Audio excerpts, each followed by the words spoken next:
की क्रांति का आगाज इसी शहर से हुआ और भाई पश्चिम उत्तर प्रदेश की राजधानी भी है मेरठ। मेरे को उम्मीद है कि एक दिन पश्चिम उत्तर प्रदेश अलग बनेगा और मेरठ उसकी राजधानी होगा। मैं तो सपने को बहुत दिन से देख रहा हूं। तो क्या यूपी दो हिस्सों में बंटने वाला है? क्या मेरठ पश्चिमी यूपी की राजधानी बनेगा?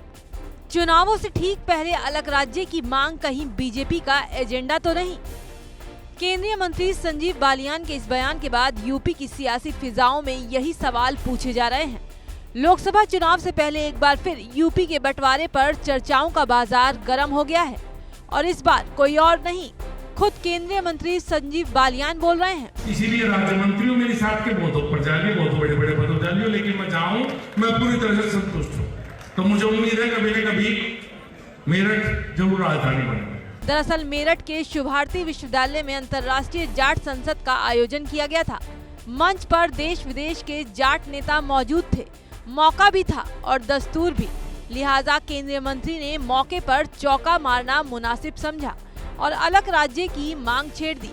इस दौरान खूब तालियां भी बटोरी। पार्टी के नेता तक पहुंचाएंगे इस तरह की बात या पहुंचाई है अभी तक? मैं तो हमेशा कहता हूँ, मैं अलग अलग पार्टियों के अलग विचार हो सकते हैं। संजीव बालियान के अपने विचार ये हैं कि पश्चिम उत्तर प्रदेश अलग प्रदेश होना चाहिए।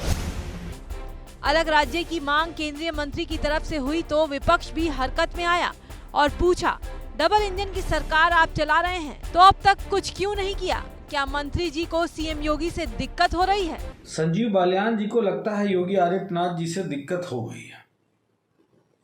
एक सांसद जिसकी डबल इंजन की सरकार हो और उत्तर प्रदेश में भी रिपीटेड गवर्नमेंट हो, उसके बावजूद भी अलग प्रदेश की मांग कर रहा हो, तो निश्चय ही सरकार बेरुखी के साथ पश्चिमांचल से अपना व्यवहार दिखा रही हो। दरअसल अलग राज्य की मांग कई दशकों पुरानी है। सबसे पहले यूपी की पूर्व सीएम मायावती ने अलग राज्य की मांग की थी। साल 2011 में मायावती ने यूपीए की केंद्र सरकार को प्रस्ताव भेजा था। पूर्वांचल, बुंदेलखंड, अवध और पश्चिम की मांग की थी, लेकिन मामला केंद्र की कांग्रेस सरकार के पास ही अटक गया।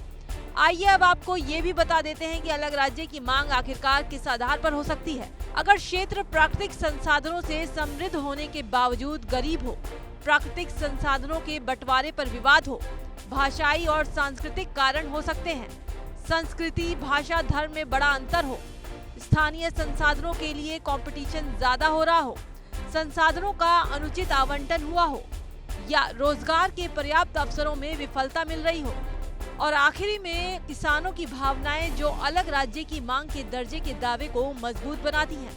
बीजेपी से पहले राष्ट्रीय लोकदल भी हरित प्रदेश के मुद्दे की मांग उठाती रही है। आरएलडी ने बाकायदा इसके लिए कई आंदोलन भी चलाए, लेकिन पहली बार बीजेपी के किसी केंद्रीय मंत्री का अलग राज्य के मुद्दे को उठाना सियासी पंडितों को हैरानी में डाल रहा है।